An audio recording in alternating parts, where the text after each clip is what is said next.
अधिक महिन्यात आईची ओटी का भरायची? आई नसेल तर कोणाची ओटी भरावी? जोडवी अधिक महिन्यामध्ये बदलताना या चुका टाळा. नमस्कार मित्रांनो, श्री स्वामी समर्थ. आजचा दिवस तुम्हाला खूप छान सुखाचा, समृद्धीचा जावो व खूप छान जावो हीच स्वामी महाराजांच्या चरणी प्रार्थना करून आजच्या या नवीन व्हिडिओला सुरुवात करूया. तर पहा, लवकरच 2026 नवीन वर्षाला सुरुवात होणार आहे आणि यंदा 2026 मध्ये अधिक मास म्हणजेच धोंड्याचा महिना देखील आलेला आहे.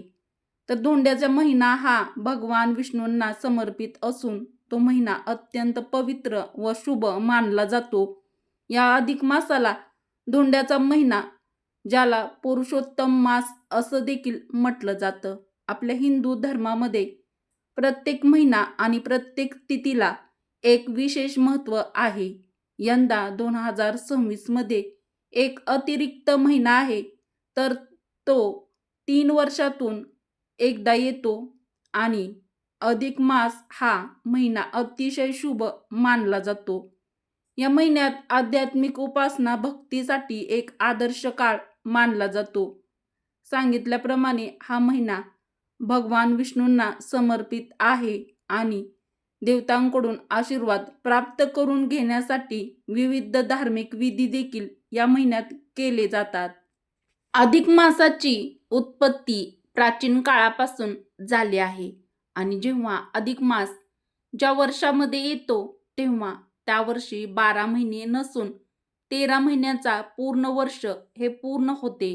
तर यंदा 2026 मध्ये अधिक मास हा कधी सुरू होणार आहे आणि कधी समाप्त होणार आहे, तसेच या महिन्यामध्ये कोणते शुभ कार्य करावे किंवा कोणते शुभ कार्य हे आवर्जून टाळावे, तसेच या अधिक मासामध्ये म्हणजेच या धोंड्याच्या महिन्यामध्ये मुलींनी आईची ओटी का भरावी आणि ती कशी भरावी, तसेच ओटी भरताना मुलीने आईसाठी ही एक महत्त्वाची वस्तू नक्कीच घ्यायची आहे.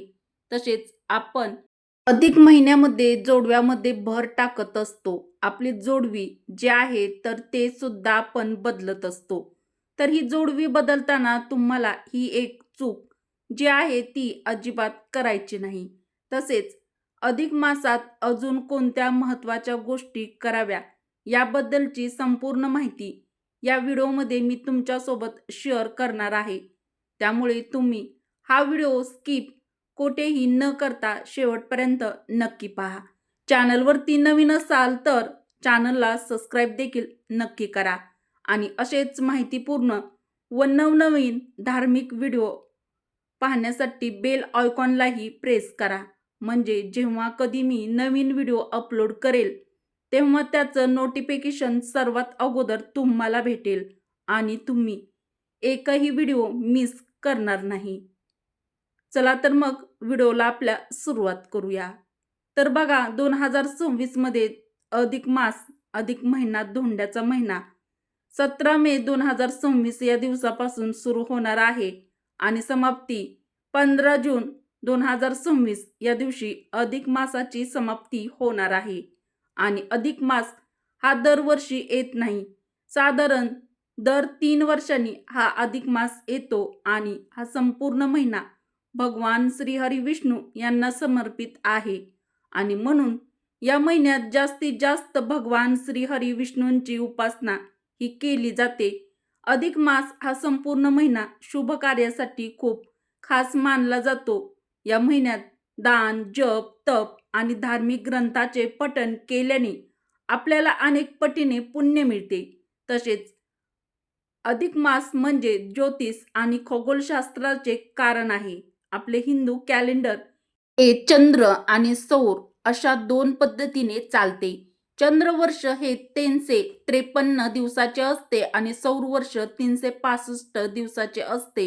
या 2 वर्षामध्ये सुमारे 11 दिवसांचा फरक पडतो आणि हा 11 दिवसाचा फरक भरून काढण्यासाठी प्रत्येक 3 वर्षांनी अधिक महिना हा जोडला जातो आणि म्हणून याला अधिक मास म्हणजेच धोंड्याचा महिना देखील म्हटलं जातं. या अधिक महिन्याला कोणताही स्वामी नसल्याने भगवान श्रीहरी विष्णूंनी या महिन्याला आपले स्वतःचे नाव देऊन पुरुषोत्तम केले आहे. तसेच त्याचे महत्त्व देखील दुपटीने वाढविले आहे आणि म्हणून या महिन्यामध्ये जास्तीत जास्त भगवान विष्णूंची सेवा, उपासना, व्रत केले जाते. हा धोंडा म्हणजे दगड. पूर्वी या महिन्यात कोणतेही शुभ कार्य किंवा विधी आहे तर ते केले जात नव्हते. त्यामुळे हा महिना धोंड्यासारखा निरुपयोगी मानला जात होता. या महिन्यामध्ये फक्त जावयाला धोंडा खाऊ घालण्याची प्रथा होती. या महिन्यात आपल्या जावयाला 33 अनारसे तसेच 33 धोंडे दान दिले जातात आणि अजूनही ती प्रथा आपल्याकडे चालू आहे. आणि म्हणून या धोंड्याच्या महिन्यात खास करून लेक आणि जावयाचा मानपान हा केला जातो. जर आपण अधिक मासात जावयाचा मानपान केला तर जावयाला उत्तम आरोग्य, ऐश्वर्य, संपत्ती ही प्राप्त होते.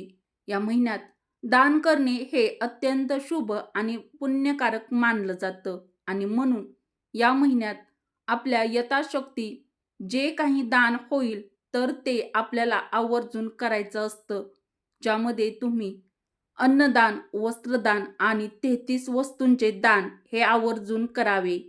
या अधिक महिन्यात ओम नमो भगवते वासुदेवाय नमः या मंत्राचा जास्तीत जास्त जप करावा. तसेच भगवान श्रीहरी विष्णूंच्या नामाचं पठण करावं किंवा भगवद्गीतेचं पठण करणं अत्यंत लाभदायक मानलं जातं. तसेच या अधिक मासात शक्य असेल तर तीर्थक्षेत्रांना भेट देणं आणि पवित्र नद्यांमध्ये स्नान करणं हे अत्यंत शुभ मानलं जातं.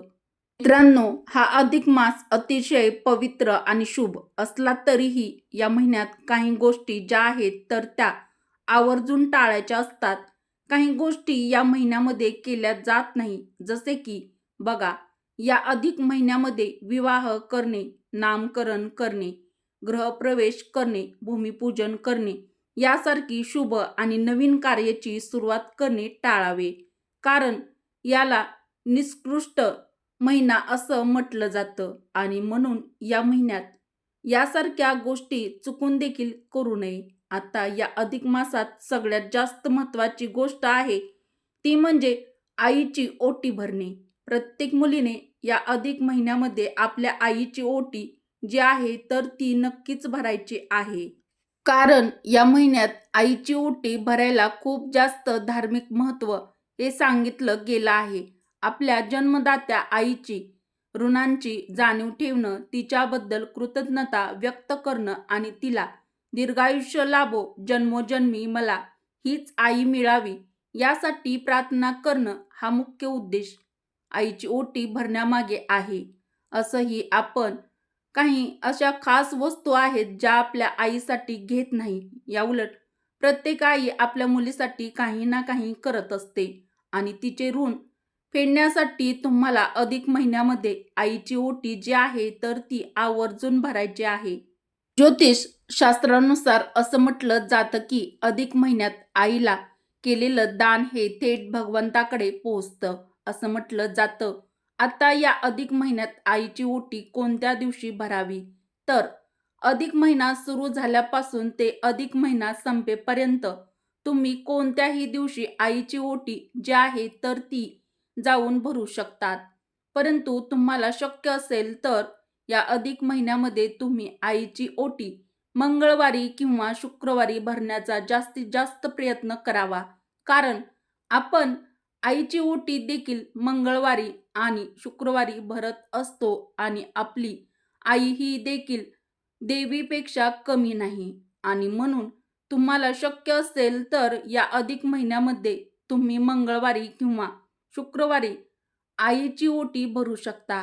परंतु या 2 दिवशी नाही. शक्य झाले तर तुम्ही आठवड्यातल्या कोणत्याही दिवशी जाऊन आईची ओटी जी आहे तर ती भरू शकता. आईची ओटी भरण्यासाठी तुम्हाला तांदूळ, खण, नारळ, ब्लाउज पीस, सुकामेवा, सौभाग्याच्या वस्तू तसेच हळदी कुंकवाचा करंडा, हळदी कुंकू, हिरव्या रंगाच्या बांगड्या, कंगवा आणि यासोबतच तुम्हाला काही गोड पदार्थ जे आहेत तर ते सुद्धा घ्यायचे आहेत, म्हणजेच आईला द्यायचे आहेत. ज्यामध्ये तुम्ही अनारसे घेऊ शकता किंवा इतर कोणतेही गोड पदार्थ घेतले तरी सुद्धा चालेल. परंतु अधिक मासामध्ये अनारस्याला खूप जास्त महत्त्व आहे, म्हणून अनारसे घेण्याचा जास्तीत जास्त प्रयत्न करावा. तसेच मुलीने आईला नवीन वस्त्र द्यावे, नवीन एखादी साडी जी आहे ती देखील आईसाठी खरेदी करावी. आईला पाटावर बसवून तिला हळदी-कुंकू लावावे. नंतर आईच्या साडीच्या पदरावर तुम्हाला नारळ, खण, तांदूळ आणि इतर वस्तू ओटी ठेवून आईची ओटी भरायची आहे. आणि ओटी भरताना आईला 33 पदार्थ जसे की 33 अनारसे, 33 रुपये किंवा 33 फळे यावर्जून द्यावी. यानंतर आईला नमस्कार करून आईच्या आरोग्यासाठी, सुखी आयुष्यासाठी मनापासून प्रार्थना करायची आहे. आता बऱ्याच महिलांना प्रश्न पडतो की आईची ओटी फक्त विवाहित महिला म्हणजेच मुलगीच भरू शकते का? तर पहा, अविवाहित मुलगी असेल अधिक महिन्यामध्ये ही ओटी भरू शकते. आता अधिक महिन्यामध्ये अशी एक वस्तू आहे जी तुम्हाला आपल्या आईसाठी घ्यायची आहे, ती म्हणजे हिरव्या रंगाच्या बांगड्या. तर बघा, तुम्ही आईला हिरव्या रंगाच्या बांगड्या ज्या आहेत तर त्या आवर्जून द्यायच्या आहेत.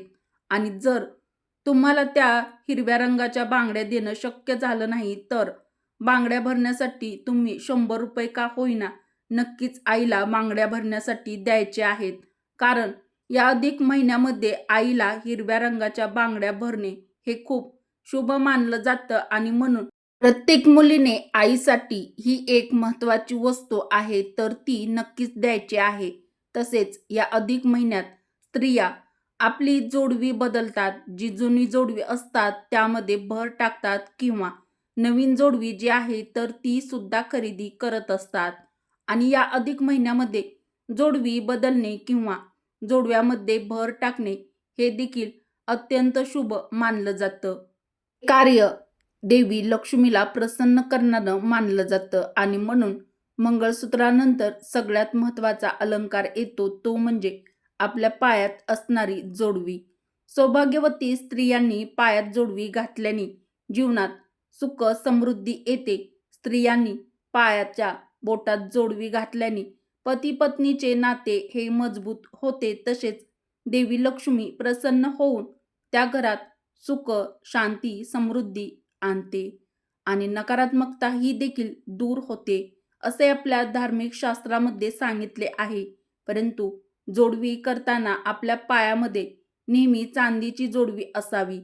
तर तुमच्याकडे भरपूर पैसा असेल, तुम्ही सोन्याची जोडवी खरेदी करू शकत असाल, इतकी तुमची ऐपत असेल तरीही सोन्याची जोडवी आहे तर ती पायामध्ये कधीच घालू नये असे आपल्या शास्त्रामध्ये सांगितलेलं आहे.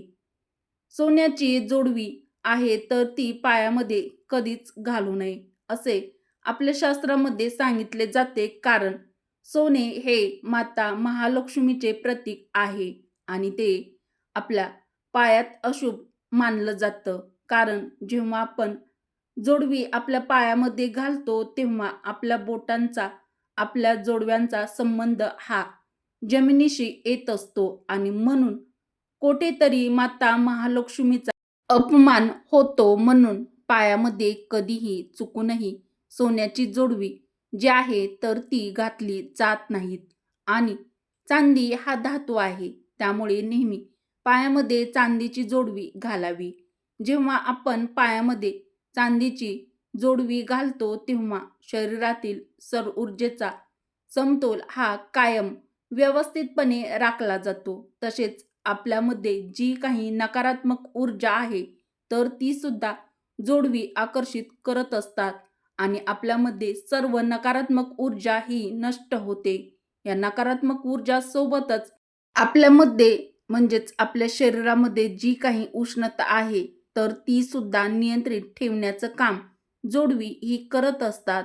आणि म्हणून तुम्हाला चुकूनही या अधिक महिन्यामध्ये म्हणजेच या धोंड्याच्या महिन्यामध्ये जोडवी बदलताना चांदीऐवजी सोन्याची जोडवी आहे तर ती खरेदी करायची नाहीत.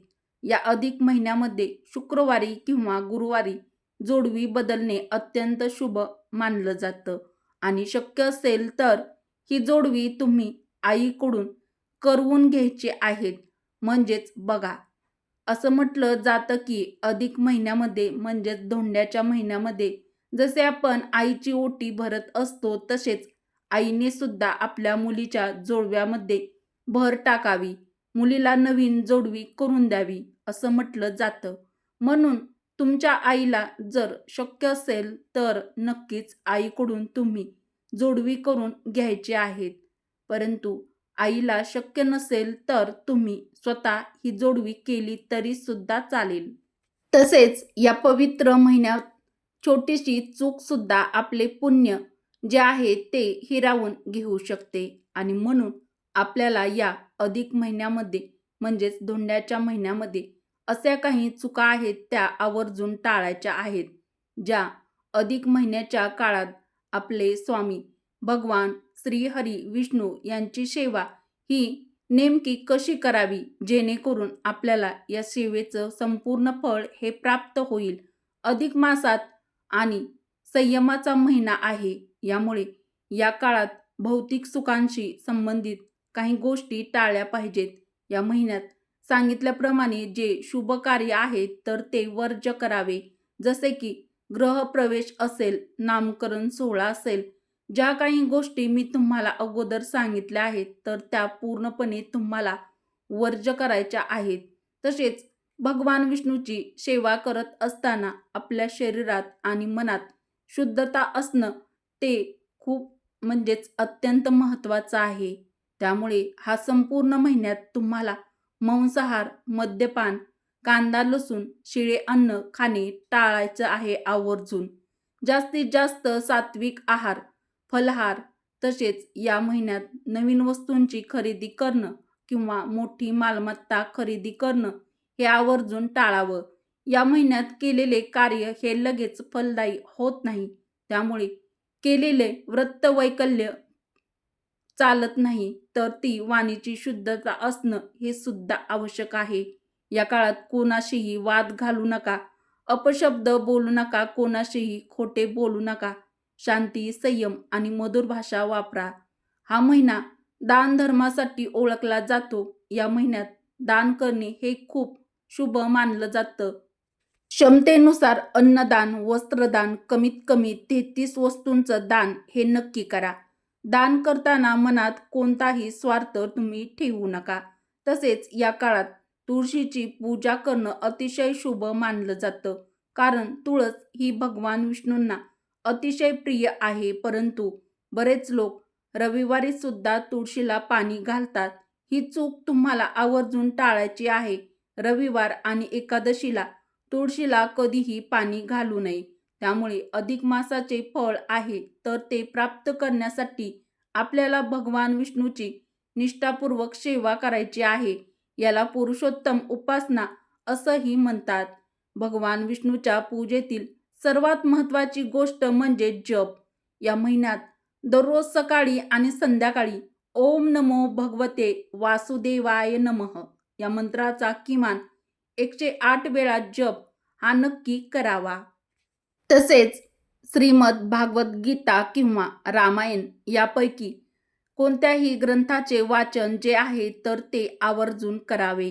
या महिन्यात दीपदानाला खूप महत्त्व आहे. दररोज संध्याकाळी तुळशीपाशी किंवा मंदिरात तुपाचा दिवा हा नक्की लावावा.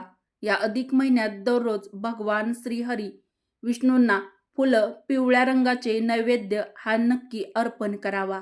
तसेच शक्य असेल तर दररोज भगवान श्रीहरी विष्णूच्या मूर्तीला पंचामृताने अभिषेक करा.